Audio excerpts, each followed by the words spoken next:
కొంతమందికి పదవులు వస్తే అదృష్టం వచ్చింది అనుకుంటాం, కానీ కిషన్ రెడ్డి గారు దురదృష్టవంతుడు. ఎన్ని పదవులు వచ్చినా ఈ రాష్ట్ర ప్రజలకు ఒక్క పైసా ప్రయోజనకరమైన పని చేసే అవకాశం రావట్లేదని. గత 5 ఏళ్ళు ఉంటే ఒక పైసా ఒక పని ఇది కిషన్ రెడ్డి గారు చేసిండ్రు అని చెప్పుకోవడానికి ఎప్పుడైనా జీవితకాలంలో ఒకటే ఒకటి, అక్కడిక్కడ రైల్వే స్టేషన్లో పాత లిఫ్ట్ను బాగు చేసి దాన్ని ప్రారంభించే కార్యక్రమం ఆయన 5 ఏళ్ళ జీవితకాలం చేసింది పాపం.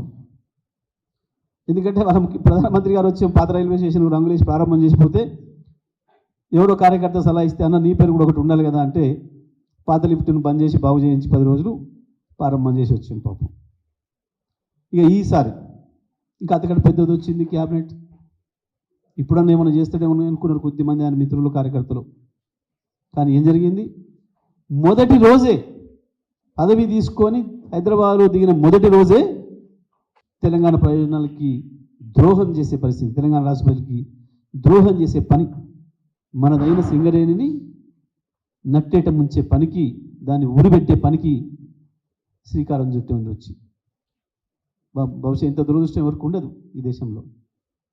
కనీసం మొదటిసారి వచ్చినప్పుడు ఏదైనా ఒక మంచి పని చేస్తారు, చేయాలనుకుంటారు సెంటిమెంట్గానైనా, కనీసం గది కూడా లేదు పాపం. వీరు బొకే ఇచ్చి అడిగిరట, వారు బొకే తీసుకొని నేను ప్రధానమంత్రి గారికి పోయి చెప్తా అని చెప్పిండట. గిది కావాలా సింగరేణి ప్రజలకు?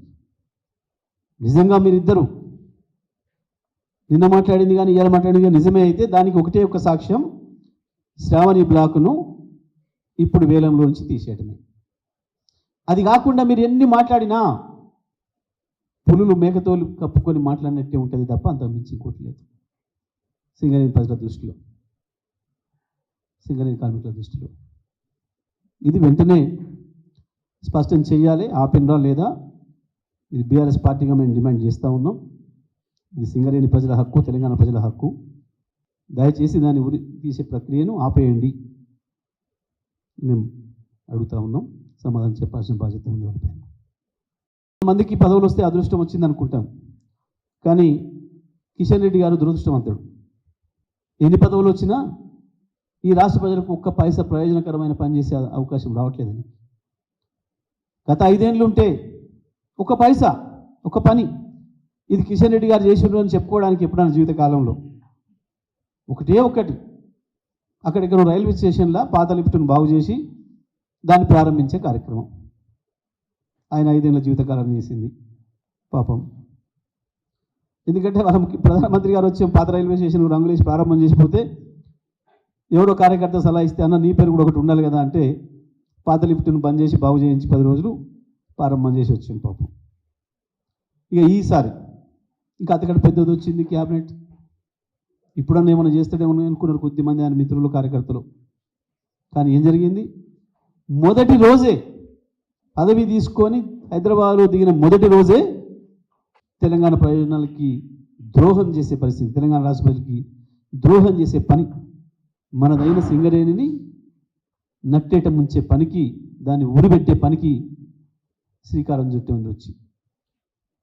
బహుశా ఇంత దురదృష్టం ఎవరికి ఉండదు ఈ దేశంలో. కనీసం మొదటిసారి వచ్చినప్పుడు ఏదైనా ఒక మంచి పని చేస్తారు, చేయాలనుకుంటారు సెంటిమెంట్గానైనా, కనీసం గది కూడా లేదు పాపం. వీరు బొకే ఇచ్చి అడిగిరట, వారు బొకే తీసుకొని నేను ప్రధానమంత్రి గారికి పోయి చెప్తా అని చెప్పిండట. గిది కావాలా సింగరేణి ప్రజలకు? నిజంగా మీరిద్దరు నిన్న మాట్లాడింది కానీ ఇవాళ మాట్లాడింది కానీ నిజమే అయితే దానికి ఒకటే ఒక సాక్ష్యం, శ్రావణి బ్లాకును ఇప్పుడు వేలంలో నుంచి తీసేయడమే. అది కాకుండా మీరు ఎన్ని మాట్లాడినా పులులు మేకతోలు కప్పుకొని మాట్లాడినట్టే ఉంటుంది తప్ప అంత మించి ఇంకోటి లేదు సింగరేణి ప్రజల దృష్టిలో, సింగరేణి కార్మికుల దృష్టిలో. ఇది వెంటనే స్పష్టం చేయాలి, ఆపినరా లేదా. ఇది బీఆర్ఎస్ పార్టీగా మేము డిమాండ్ చేస్తూ ఉన్నాం. ఇది సింగరేణి ప్రజల హక్కు, తెలంగాణ ప్రజల హక్కు. దయచేసి దాన్ని ఉరి తీసే ప్రక్రియను ఆపేయండి మేము అడుగుతూ ఉన్నాం. సమాధానం చెప్పాల్సిన బాధ్యత ఉంది వాళ్ళపైన.